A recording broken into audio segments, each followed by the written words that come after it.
Okay, students. So let's start.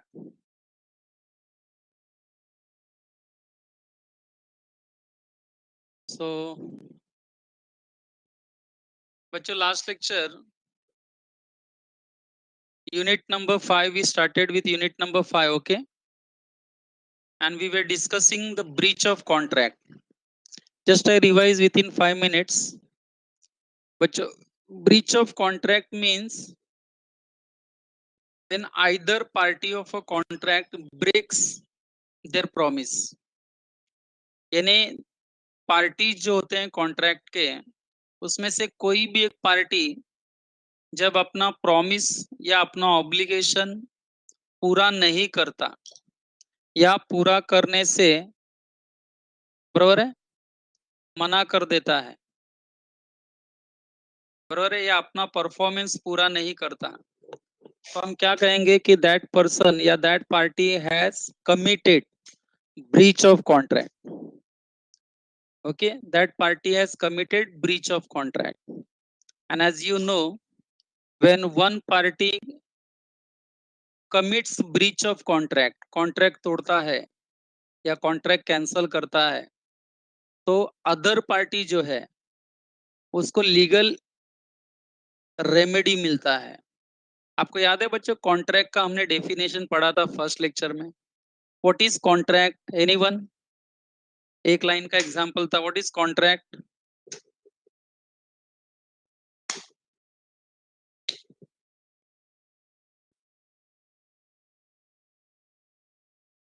What is contract?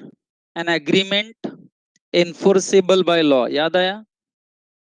Yes. तो बच्चों वही है ना, एनफोर्सेबल का मतलब क्या कि सामने वाली पार्टी अगर कॉन्ट्रैक्ट पूरा नहीं करेगी तो हम उसको कोर्ट में खींच सकते हैं, है कि नहीं? उस नॉन परफॉर्मेंस के लिए हम उसको कोर्ट में केस कर सकते हैं एंड कोर्ट हमारी मदद करेगा. हमको जो भी इस कॉन्ट्रैक्ट से नुकसान हुआ है या नुकसान होने का चांसेस है बच्चों, ये सब कोर्ट हमको दिलाएगा. मालूम है ना आपको? एनफोर्सेबल का मतलब ही वही है. तो बच्चों, जब भी ब्रीच ऑफ कॉन्ट्रैक्ट होता है, ओके, तो सामने वाले को लीगल रेमेडी मिलता है.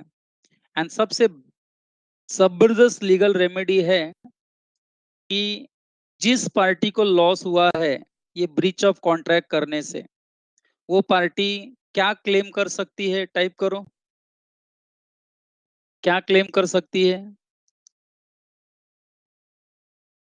द एग्रीड पार्टी और the party at loss can claim, yes, damages, compensation. जो भी लॉस हुआ है बच्चों, उसका वो कॉम्पनसेशन या डैमेजेस क्लेम कर सकते हैं. बराबर है? ये सब हमने ऑलरेडी स्टार्टिंग में डिस्कस किया था. चलो बच्चों, after understanding the meaning of breach of contract, बराबर है, then we discuss types of breach of contract. याद करो. So there are two types of breach of contract. One is actual breach of contract and other one is anticipatory breach of contract. याद है ना सबको last week? Actual breach of contract and anticipatory breach of contract. बच्चा, actual breach of contract में बताओ, breach कौन से दिन होता है? जब पार्टी कॉन्ट्रैक्ट करने से मना कर दे ऑन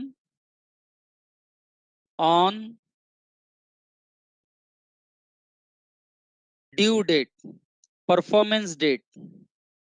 जिस दिन परफॉर्मेंस देनी है उस दिन अगर एक पार्टी आकर, बरोबर है, बोलता है कि I am unable to carry out my promise, तो समझ जाने का ये इसने एक्चुअल ब्रीच ऑफ कॉन्ट्रैक्ट किया. या मैं बोलूंगा परफॉर्मेंस दे रहा था एंड बीच में ही बंद कर दिया. याद आया कुछ?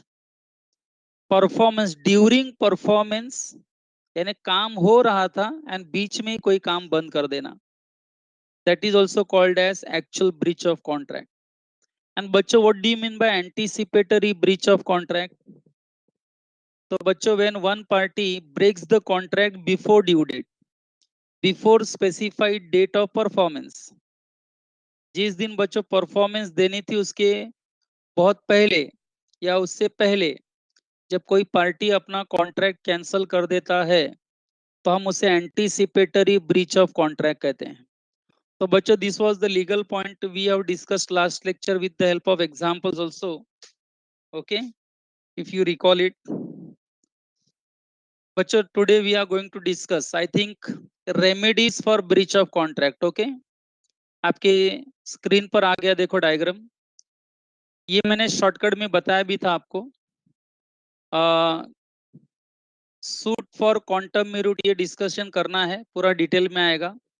बच्चों, हम यही सोच रहे थे अब तक कि अगर कोई पार्टी ब्रीच ऑफ कॉन्ट्रैक्ट करेगा तो दूसरे पार्टी को, बरोबर है, डैमेजेस या कॉम्पनसेशन क्लेम करने का चांस मिलेगा, या सामने वाला पार्टी डैमेजेस या कॉम्पनसेशन क्लेम करने के लिए केस करेगा। अब तक हमारे माइंड में एक ही था कि नहीं ये? हेलो। तो बच्चों, अब ऐसा नहीं है। अब आपको एक्चुअली पढ़ना है what are the possible remedies. I'm purposefully using that word, possible remedies for breach of contract. मान लो आपने breach of contract किया, तो मैं, मेरे पास आपके अगेंस्ट क्या क्या लीगल रेमेडी मुझे आ जाएगा? तो बच्चों, there are 5 legal remedies. I don't say all the 5 you are going to claim, but इसमें से कोई एक या दो आप क्लेम कर सकते हो, या कोई एक क्लेम कर सकते हो, बट 5 प्रकार की रेमेडीज अवेलेबल है। पहला, जो कि आपको ऑलरेडी मालूम है, आप सामने वाले के ऊपर केस कर सकते हो डैमेजेस क्लेम करने के लिए, डायग्राम में दिख ही रहा है। दूसरा लीगल रेमेडी ये है कि you can cancel the contract at your end. Am I right? सामने वाले ने गुड्स डिलीवर नहीं किया, तो बच्चों, I have right to cancel the contract. मैं बोलूंगा मुझे आगे भी मत भेजना गुड्स। रिसीशन समझते हो ना बच्चों? मैंने लास्ट लेक्चर पढ़ाया भी था। अगर आपने अपना प्रॉमिस पूरा नहीं किया तो you can't expect me to perform my promise. Am I right? तो देयरफॉर आई कैंसल। तो बच्चों, this is also one of the legal remedy the party gets during breach of contract. तीसरा, सूट फॉर स्पेसिफिक परफॉर्मेंस। याद आया बच्चों? Specific performance, हमारे बीच में antique खरीदने बेचने का अगर एग्रीमेंट हुआ है तो आपकी ड्यूटी नहीं है कि वो एंटीक पीस मुझे सप्लाई करे। उसकी जगह और कोई सप्लाई करेंगे तो मैं केस कर सकता हूं कि नहीं आपके ऊपर, अंडर स्पेसिफिक परफॉर्मेंस। फिर मैंने एक्टर का भी एग्जांपल लिया था, suit for injunction. Anushka Sharma वाला एग्जांपल याद करो, YRF, Yashraj movies, Yashraj films. And suit for quantum meruit, इसको मैंने कहा था कि बच्चों आगे है तो मैं डिटेल में डिस्कस करूंगा। सूट फॉर क्वांटम मेरिट मतलब आपके लिए एक नया कॉन्सेप्ट है, पहले 4 आपको ऑलरेडी मालूम थे, पांचवा मैं डिस्कस करूंगा बच्चों। So let's start. Okay, after the diagram we are now suppose to start section 73। बच्चों, very important section, suit for damages. That means we are discussing our first legal remedy. First legal remedy हम discuss करने जा रहे हैं। जब भी breach of contract होता है तो जिस पार्टी को कॉन्ट्रैक्ट कैंसल होने से नुकसान होता है, जिस पार्टी को नुकसान होता है, that party is entitled to claim compensation from that party who has committed the breach of contract. Am I right? Who has committed the breach of contract. Okay, लेकिन बच्चों सेक्शन 73 क्या कहता है कि ब्रीच ऑफ कॉन्ट्रैक्ट करने से, होने से आपको अगर राइट मिलता है कॉम्पनसेशन क्लेम करने का, डैमेजेस क्लेम करने का, लेकिन आप उतना ही डैमेजेस क्लेम करेंगे, पहली बात तो जितना लॉस हुआ है। सही बोला मैंने? मान लो कि आपको अगर मॉनेटरी लॉस 10,000 का ही हुआ है, तो are you going to claim 1 lakh? बच्चों, this is very special point I am discussing. चलो मान लो ब्रीच ऑफ कॉन्ट्रैक्ट हुआ है, तो बच्चों आपको लगता नहीं कैलकुलेशन किया जाएगा कि इस ब्रीच ऑफ कॉन्ट्रैक्ट होने से नॉर्मल लॉस जो अराइज होगा, normal loss, usual course of business में जो नेचुरल लॉस अराइज होना चाहिए उतना ही क्लेम कर पाएंगे कि नहीं आप? Yes, you are right Lance. जितना बेनिफिट उतना ही आप वापस ले पाएंगे। बट बच्चों प्रिंसिपल ऑफ रेस्टिट्यूशन हम यहाँ नहीं यूज कर सकते हैं, पर वो थोड़ा अलग एंगल हो जाता है। In this case Lance we are actually discussing about damages.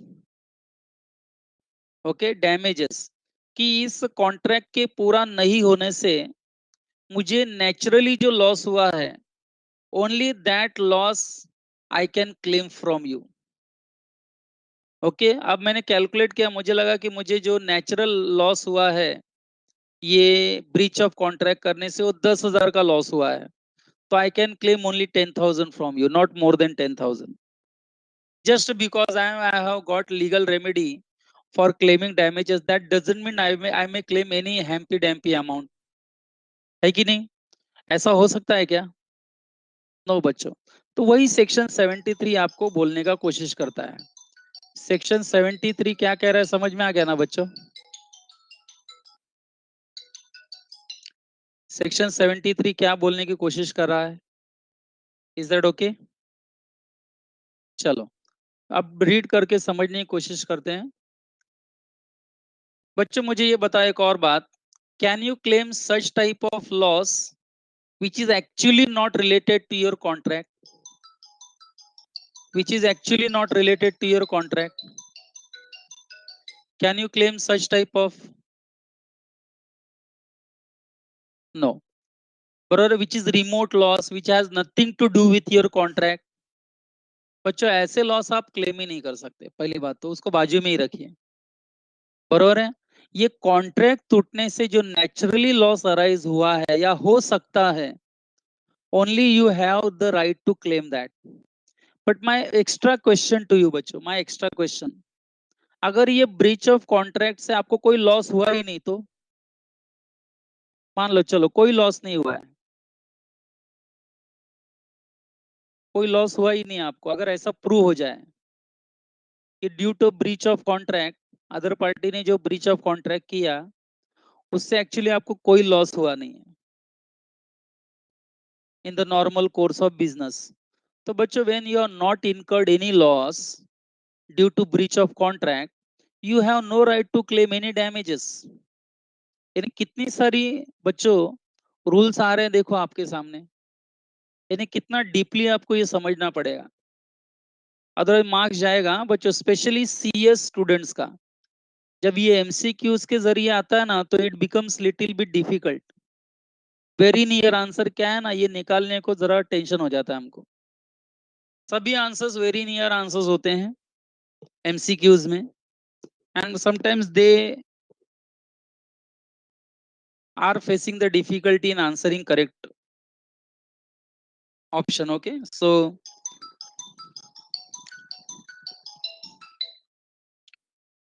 Next point बच्चों, कॉम्पनसेशन फॉर लॉस और damages caused by breach of contract. I read that section 73, when party has been broken, when contract has been broken, the party who suffers, a party who suffers, बच्चों 1 minute, 1 minute,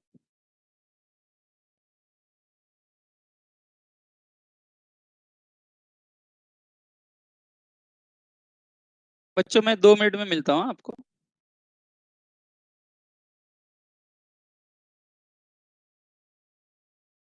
hello student, आवाज आ रही है मेरी? Hello student, आवाज आ रही है ना बच्चों? ठीक है, मैं अभी स्टार्ट कर रहा हूँ लेक्चर जरा। हाँ बच्चों, स्क्रीन पे देखते रहो सब लोग, एंड डाउट रहेगा तो पूछना। Okay, now student,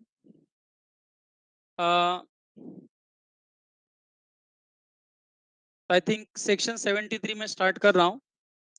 When contract has been broken, a party who suffers from such breach is entitled to receive from party who has broken the contract क्या क्या entitled to receive compensation for any loss or damage caused to him thereby. और बच्चों यहीं पे मैंने question पूछा कि अगर कोई लॉस या डैमेज हुआ ही नहीं तो you cannot claim compensation. Are you getting that? If you have incurred any loss due to this breach, then only you become entitled to claim the compensation. Otherwise, no. Which are naturally arose. बच्चों, this word is very important. Highlight करके रखना, important mark करना. बच्चों, वही damages आप claim कर सकते हो, वही loss आप claim कर सकते हो compensation के तौर पर, जो naturally arise हुआ हो in the usual course of business. बराबर है? Usual course of business, natural loss जो अराइज हुआ हो वही मिलेगा आपको. जैसे कि बच्चों, हमारे बीच में कॉन्ट्रैक्ट हुआ था 50 रुपीज पर केजी से. ओके, 10 दिन बाद आपको गुड्स डिलीवर करना था. आप 5 दिन बाद बोलते हैं कि I am unable to deliver the goods. तब बच्चों मार्केट प्राइस 50 रुपीज का 60 रुपीज हो गया था. तो अब बताओ मुझे कितना नेचुरली लॉस अराइज होगा? Can anyone? पर केजी मुझे कितने रुपीस का लॉस अराइज होगा? मैंने कॉन्ट्रैक्ट किया था 50 रुपए में एंड आपने कॉन्ट्रैक्ट तोड़ा, उस दिन मार्केट रेट 60 रुपया था. तो बच्चों मुझे नेचुरली लॉस कितना अराइज हुआ? ₹10 per KG. That means I am entitled to claim only ₹10 per KG from you. है कि नहीं? Only I have the capacity to claim only this amount. इससे ज्यादा मैं क्लेम कर सकता हूं क्या आपसे? नहीं.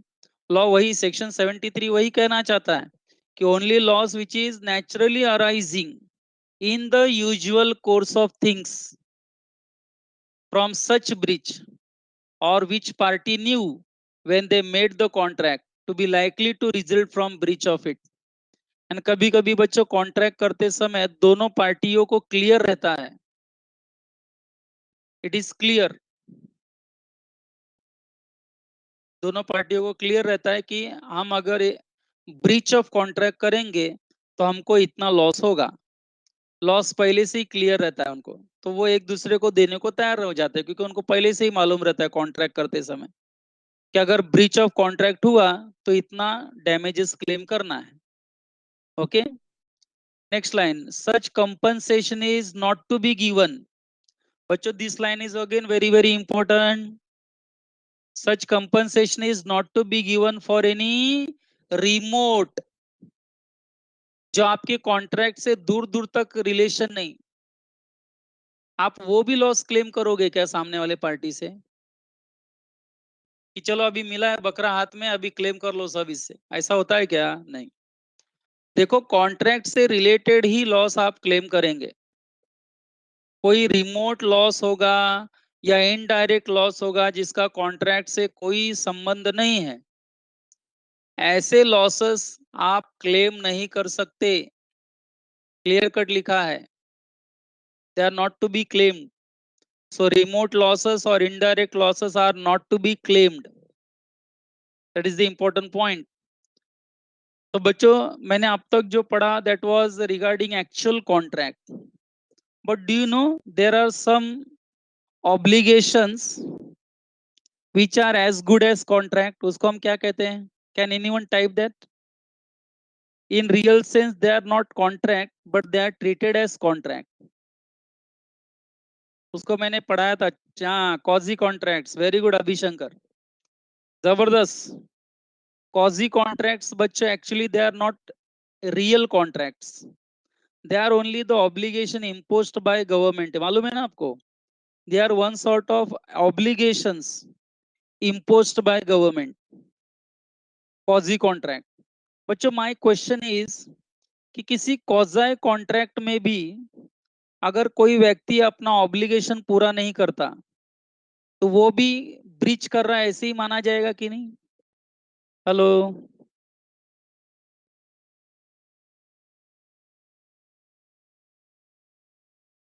है कि नहीं बच्चों? आप एग्री करते हैं कि नहीं?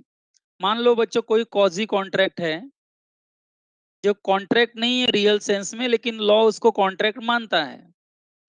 अब उस कॉजी कॉन्ट्रैक्ट में भी जिस व्यक्ति का कुछ ऑब्लिगेशन है करने का, अगर वो अपना प्रॉमिस पूरा नहीं करता है, तो इसका मतलब उसने भी ब्रीच किया, यही मतलब हो गया। एंड जब उसने भी ब्रीच किया एंड उससे अगर मुझे कोई लॉस हुआ, तो बच्चों आपको लगता नहीं मैं वो भी क्लेम कर सकता हूं उनसे? इस केस में भी मैं क्लेम कर सकता हूं, even though it is not contract in real sense. Are you getting my argument? Next paragraph का। हेलो। हम्म। इसका मतलब बच्चों क्या है, सिंपल भाषा में मैं आपको बता दूं कि अगर ओरिजिनल रियल कॉन्ट्रैक्ट हो या नॉट ओरिजिनल कॉजी कॉन्ट्रैक्ट हो, कोई भी कॉन्ट्रैक्ट में सामने वाला पार्टी ब्रीच अगर करता है एंड उससे अगर मुझे लॉस अराइज होता है, तो लॉस मैं उससे क्लेम करके रहूंगा। समझा क्या? हाँ, लेकिन रिमोट लॉस या इनडायरेक्ट लॉस से मेरा कोई संबंध नहीं होगा, ध्यान रखिए। उससे मेरा कोई लेना देना नहीं। ठीक है।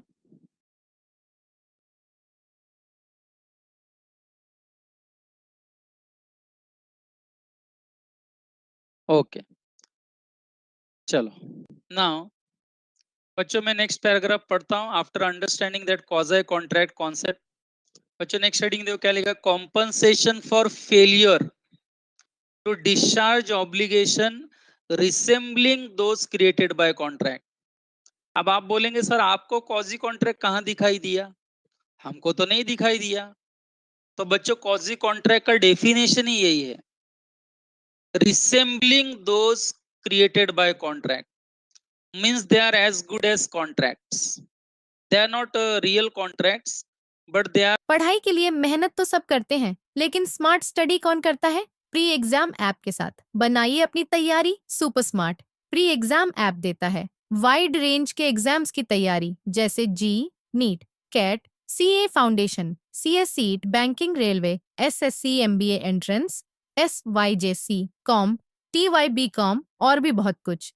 Chapter wise tests and mock tests, detailed performance analysis, और अब तैयारी होगी एकदम परफेक्ट। कहीं भी कभी भी पढ़ाई करें, और एक विशाल क्वेश्चन बैंक आपकी तैयारी को बनाए आसान। इंस्टेंट इवैल्यूएशन से तुरंत जानिए अपनी परफॉर्मेंस और पाएं पर्सनलाइज्ड फीडबैक। तो अब देरी किस बात की? प्री एग्जाम ऐप डाउनलोड करें और अपने नाम से रजिस्टर्ड करें, और एक विशाल क्वेश्चन बैंक बिल्कुल फ्री, और अपनी सफलता की कहानी लिखें। लिंक डिस्क्रिप्शन में है। प्री एग्जाम ऐप स्मार्ट तैयारी का साथी। Contracts created by law, not created by the parties. They are obligations imposed by law upon one person against other.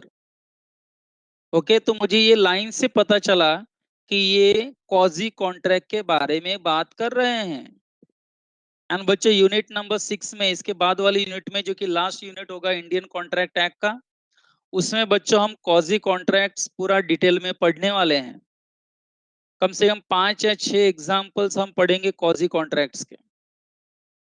Can you type any one of them? मैंने वैसे पहले भी पढ़ा है आपको यूनिट 1 में। कॉजी कॉन्ट्रैक्ट का एक एग्जाम्पल, एनी वन? बहुत फेमस एग्जाम्पल।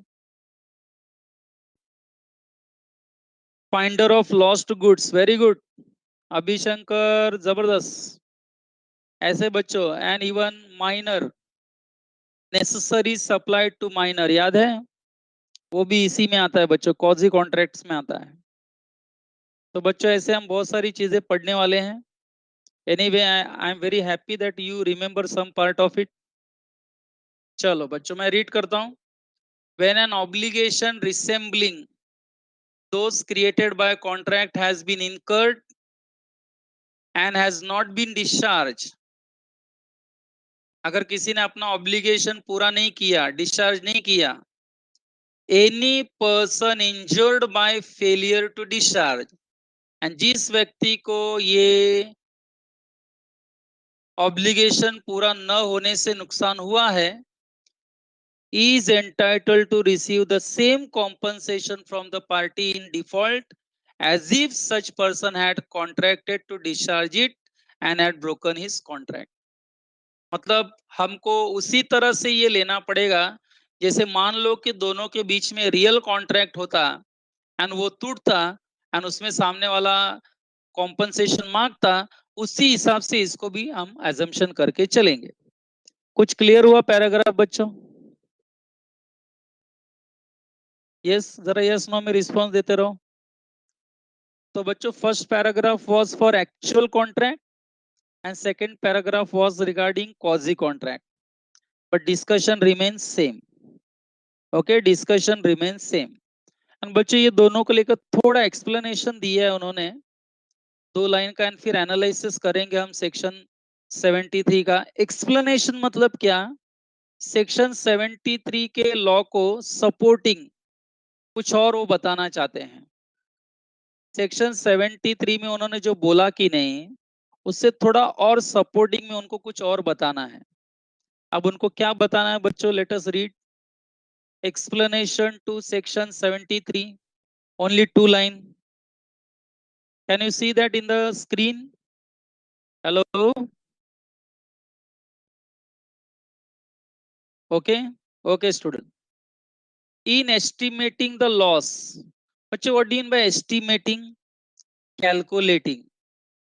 सामने वाले ने ब्रीच किया है तो आप कैलकुलेट करोगे कि नहीं मुझे कितना लॉस हुआ है? एस्टिमेट करोगे कि नहीं कि देखो बाबा मुझे तेरे ब्रीच ऑफ कॉन्ट्रैक्ट करने से इतना लॉस हुआ है? तो बच्चों क्या लिखा है? In estimating the loss or damage arising from breach of contract, the means which existed for remedying the inconvenience caused by non-performance of contract must be taken into account. बच्चों बहुत बड़ी बात कह रहे हैं वो लोग, बरोबर है? मतलब क्या कि अगर सामने वाले ने ब्रीच ऑफ कॉन्ट्रैक्ट किया, चलो मान लो 2 मिनट के लिए ब्रीच ऑफ कॉन्ट्रैक्ट किया सामने वाले ने, बच्चों हो सकता है उसकी भी कोई मजबूरी हुई हो, नहीं तो क्या खुशी से कॉन्ट्रैक्ट ब्रीच कर रहा है क्या? हेलो बच्चों, पॉसिबिलिटी है कि नहीं? चलो मान लो आप में और मेरे में कॉन्ट्रैक्ट हुआ था एंड बच्चों मैंने कॉन्ट्रैक्ट तोड़ दिया, तो मेरे कॉन्ट्रैक्ट तोड़ने के पीछे मेरे भी अपने रीजंस हो सकते हैं कि नहीं? अपने कोई वैलिड रीजंस हो सकते हैं ना बच्चों?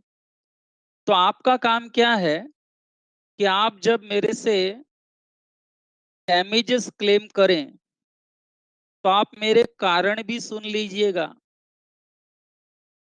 मेरे कारण भी सुनकर फिर आप अपना एस्टिमेट करना कि आपको कितना डैमेजेस क्लेम करना चाहिए, कितना नहीं करना चाहिए। कुछ समझा बच्चों मैं क्या कहना चाह रहा हूँ? बस सामने वाला मिल गया अभी हमको हाथ में, अभी छोड़ने का नहीं, अभी इससे ज्यादा से ज्यादा ले लेने का, बच्चों ये एटीट्यूड नहीं रखना चाहिए। सामने वाले ने जो नॉन परफॉर्मेंस दिया है उसके पीछे वो क्या इनकन्वीनियंस था, बच्चों इसकी भी जानकारी लेना आपका बच्चों एक तरह से मैं बोल सकता हूँ रिस्पॉन्सिबिलिटी है। while calculating your damages, while estimating your loss. Are you getting my point student? बहुत बच्चों को ये नहीं समझता है एक्सप्लेनेशन में क्या लिखा है। एक्सप्लेनेशन में क्या लिखा है बच्चों, बहुत लोग को नहीं समझता है। ओके बच्चों, आपने पढ़ा है the principal of mitigation of loss, OCM वगैरह में कहीं? क्या है बच्चों? मैं ऐसे ही पूछ रहा हूँ आपके नॉलेज के लिए, मेरे नॉलेज के लिए। मान लो मुझे नहीं आता है, चलो आप क्या समझाएंगे मुझे? Principle of mitigation of loss, anyone?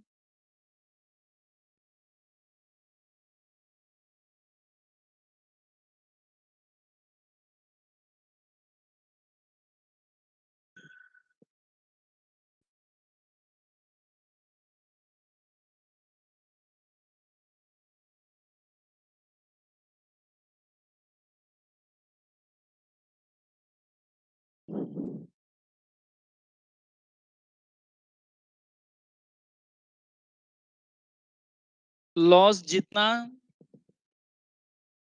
हाँ बरोबर है, try to reduce the loss, very good, reduce करना है। Udit you are also right, Utkarsha you are also right, Om perfect, minimise the loss.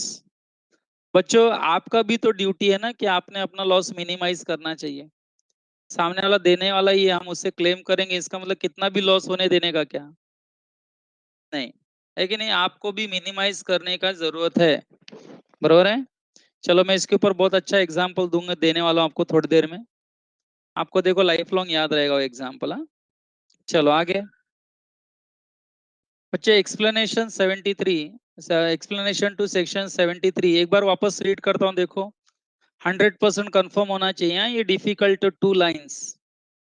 In estimating the loss or damage arising from breach of contract, the means which existed for remedying the inconvenience caused by non-performance of the contract must be taken into consideration. तभी आप estimate कीजिए, सामने वाले की भी बात सुन के फिर आपको कितना क्लेम करना है बच्चों वो डिसाइड कीजिए, ठीक है। तो बच्चों अभी जो हम ऊपर पढ़ के आए हैं ना, बस उसी को एक बार वापस पढ़ना है, दोबारा पढ़ना है। तो एनालिसिस ऑफ सेक्शन 73, बरोबर है। बच्चों मैं रीड करता हूँ, इसमें एक और नया वर्ड आएगा, स्पेशल डैमेजेस। जरा टाइप करो, क्या वर्ड यूज किया मैंने, स्पेशल डैमेजेस। इसके ऊपर बहुत इंपॉर्टेंट चर्चा होगी अभी, ये एनालिसिस में दिया है उन्होंने सेक्शन 73। अब तक हम नेचुरल, बरोबर है, डैमेजेस की बात कर रहे थे, which is naturally arising due to breach of contract.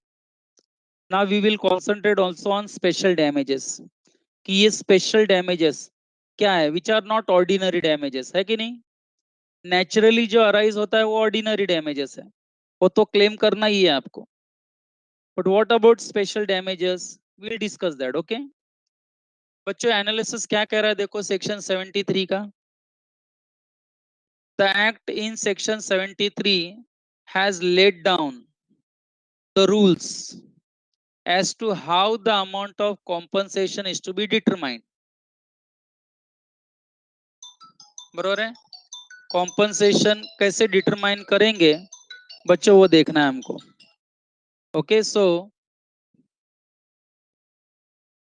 the act in section 73 has laid down the rules as to how the amount of compensation is to be determined. On the breach of contract, the party who suffers from such breach is entitled to receive from party who has broken the contract a compensation for any loss or damage caused to him by the breach. बच्चों आपको लगता नहीं सब ऊपर पढ़ा है हमने same to same, ऊपर ही तो पढ़ा हमने फर्स्ट पैराग्राफ में, सेम है। compensation can be claimed for any loss or damage which is naturally arises in the usual course of events, ये भी पढ़ा हमने, ऑर्डिनरी लॉस इसी को कहते हैं हम लोग। आगे देखो, a compensation can be claimed for any loss or damage which the party knew when they entered into contract as likely to result from such breach, this is also okay, done। हाँ अब next line जो है ये important है बच्चों, अगर किसी भी ब्रीच ऑफ कॉन्ट्रैक्ट में, पहला पॉइंट ये ध्यान में रखो, ऑर्डिनरी डैमेजेस तो आप नॉर्मली क्लेम कर ही सकते हो, ओके, यस और no. The damages which is naturally arising उसको हम लोग ऑर्डिनरी डैमेजेस कहते हैं, वो आप तो नॉर्मली क्लेम कर ही सकते हो। बट क्वेश्चन ये है, can you claim special damages, कभी भी ब्रीच ऑफ कॉन्ट्रैक्ट में आप कोई स्पेशल डैमेजेस क्लेम कर सकते हो क्या। अब क्वेश्चन ये है कि सर स्पेशल डैमेजेस का मतलब क्या, बरोबर है। तो आंसर यहीं से शुरू होता है बच्चों। स्पेशल डैमेजेस मतलब जरा ध्यान देना, मैं आपको एक एग्जांपल देता हूं बच्चों। एज अ बायर, आप सेलर हो, आप सेलर हो, students are seller and I am buyer. बच्चों हमारे बीच में कॉन्ट्रैक्ट हुआ है, मैंने आपको क्या कहा कि मुझे अगले महीने के 15 तारीख को उलन क्लोथ सप्लाई कर देना। उलन क्लोथ सप्लाई कर दोगे तो विंटर शुरू हो रहा है, तो मैं क्या करूंगा, 15 तारीख को अगर आपका सामान आ जाएगा तो मैं 16 तारीख से उसको सेल करने को चालू करूंगा, क्योंकि विंटर सीजन स्टार्ट हो जाएगा एंड शुरुआत में बहुत सारा स्वेटर सेल होगा। लेकिन कॉन्ट्रैक्ट करते समय मैंने क्लियर कट आपको कहा कि अगले महीने के 15 तारीख को अगर गुड्स आपने डिलीवर नहीं किया तो मैं उसको टाइम पर सेल नहीं कर पाऊंगा, है कि नहीं, लेट हो जाऊंगा सेल करने में। एंड हो सकता है कस्टमर्स और किसी शॉप से खरीद ले, तो मेरा प्रॉफिट भी लॉस हो सकता है कि नहीं, प्रॉफिट जो मैं कमाना चाहूंगा उस दौरान वो भी जाएगा कि नहीं मेरा। तुमने अगर डिलीवर नहीं किया टाइम पे गुड्स तो मैं समय पे बेच नहीं पाऊंगा, अगर मैं सेल नहीं कर पाऊंगा तो मेरा प्रॉफिट भी जाएगा। Do you agree with this? तो मैंने आपको क्लियरली नोटिस में कहा, मैंने आपसे क्लियरली नोट किया कि देखो मुझे अगले महीने के 15 तारीख को गुड्स सप्लाई कर देना, अगर लेट हो गए तो मैं ऑर्डिनरी डैमेजेस के साथ साथ स्पेशल डैमेजेस भी क्लेम करूंगा। What is my special damages? Type करो, what is my special damages. जो भी मेरा प्रॉफिट का लॉस हुआ है ना, जो प्रॉफिट मैं कमाना चाहता था वो जो मेरा गया, मैं वो भी तुमसे क्लेम करूंगा। एंड बच्चों ये मैंने क्लियर कट बोल दिया कि नहीं कॉन्ट्रैक्ट बंद करते समय? कॉन्ट्रैक्ट करते समय मैंने क्लियरली नोटिंग कर दिया कि नहीं इस बात का? अब बताओ, अगले महीने 15 तारीख के बजाय आपने एक महीना लेट भेजा मुझे गुड्स। चलो question, can I claim ordinary damages? एक महीना लेट कर दिया आपने, can I claim ordinary damages, natural damages? Yes. Can I claim special damages? मेरा एक महीने का जो प्रॉफिट गया, can I claim that? And बच्चों अब रीजन बताओ, why I can claim special damages, why I can claim the special damages, why I can claim the special damages? क्योंकि मैंने इसके बारे में आपको प्रीवियस नोटिस दे दी थी। क्या वर्ड यूज किया? ये क्लेम करने का मैंने प्रीवियस नोटिस दे दिया था।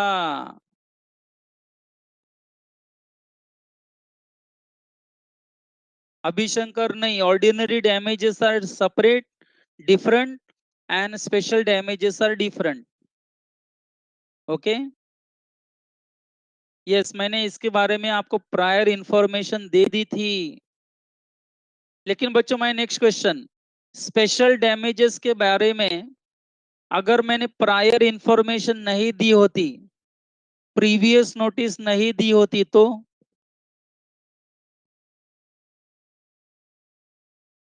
then that case I cannot claim special damages, I cannot claim special damages, I cannot claim special damages. Okay, I can claim only ordinary damages. Ordinary damages can be claimed even without previous notice, but if you want to claim special damages you have to give previous notice, you have to give prior intimation. Only in that scenario you can claim special damages, otherwise you are not bound to claim special damages. I hope you got the difference between ordinary damages and special damages. Yes students? Okay, तो I read that, देखो क्या लिखा है चौथा line, that is to say special damages can be claimed only on previous notice. Clear cut लिखा है बच्चों law में, special damages can be claimed only on previous notice, but the party suffering from breach is bound to take reasonable step to minimize the loss. ऐसा नहीं कि आपको ordinary damages and special damages claim करने का chance मिला है, आपका भी रिस्पॉन्सिबिलिटी है कि आपने अपना लॉस मिनिमाइज करने की कोशिश करने का, बच्चों याद आया principle of mitigation of loss, आ गया कि नहीं सीन में? बरोबर है, principle of mitigation of loss आ गया ना सीन में। आपको क्लेम मिलेगा, इसका मतलब कितना भी लॉस होने देने का क्या? नहीं। Okay, last line, no compensation is payable for remote और इनडायरेक्ट लॉस। बच्चों ये principle of mitigation of loss, इसका मैंने पता नहीं आपको मैंने कहानी बताया था कि नहीं, इंश्योरेंस कंपनी का बताया था कि नहीं, एग्जाम्पल बताया था। वो शिप में से सामान फेंकता है बाहर पानी में, ऐसा कोई एग्जाम्पल दिया था मैंने?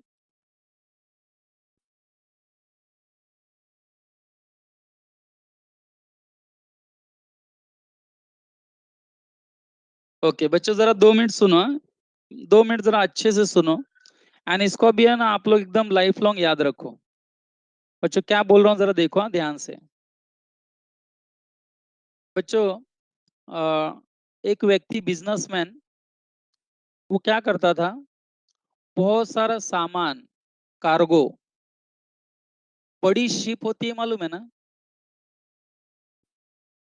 सी रूट से इंडिया से लंदन लेके जा रहा था, सी रूट, बड़ी शिप में बहुत सारा सामान उसने भरा था, करोड़ों रुपए का सामान था, और वो शिप के जरिए लंदन ले जा रहा था बेचने के लिए। बच्चों बिजनेसमैन है, दिमाग वाला होगा, उसने क्या किया था, वो पूरे कार्गो का यानी सामान का उसने क्या निकाला था, इंश्योरेंस। सुना सबने? क्योंकि उसे मालूम है कि मैं सी रूट से जाऊंगा, समुद्र के रास्ते जाऊंगा, तो समुद्र में मालूम है ना तूफान आता है, सब कुछ आता है, शिप डूब भी सकती है, नुकसान हो सकता है कि नहीं? हेलो।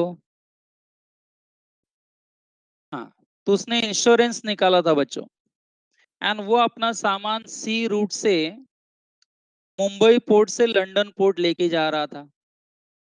बच्चों कई दिन रातें जाएंगी कि नहीं वहां पहुंचने के लिए? तो बच्चों जब ये सी के बीचों बीच थे ना, समुद्र के बीचों बीच थे, तो बच्चों समुद्र में बड़ी बड़ी लहरें, वेव्स आने लगी, तूफान आ गया, एंड बच्चों वो शिप है ना ऊपर नीचे होने लगी। Try to understand. वो शिप ऊपर नीचे होने लगी, तो शिप का जो कैप्टन है कि नहीं, वो दौड़ते हुए आया वो बिजनेसमैन के पास, एंड उसने कहा कि शिप का वजन अगर थोड़ा कम हो जाए ना, मतलब इसके अंदर जितना सामान भरा है, इसका वेट, वजन अगर आधा हो जाए ना, तो शिप नॉर्मलाइज हो जाएगी, स्टेबल हो जाएगी। इस ज्यादा वजन के वजह से प्रॉब्लम हो रहा है। कुछ समझ में आया बच्चों कैप्टन ने क्या कहा बिजनेसमैन को? कि तुम्हारा जो सामान मैं लेके जा रहा हूं, इसके वेट के वजह से, वजन के वजह से शिप का ऐसा प्रॉब्लम है। तो बिजनेसमैन ने क्या किया मालूम है, उसने अपना ही सामान अपने हाथ से, अपना ही सामान अपने हाथ से 50% सामान, ओनली 50% उसने उठा के समुद्र में फेंक दिया।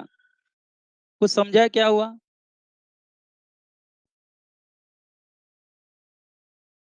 हेलो। सो बच्चों 50% सामान बिजनेसमैन ने समुद्र में फेंक दिया, यानी वो लॉस हो गया उसका 50%। तो बच्चों वो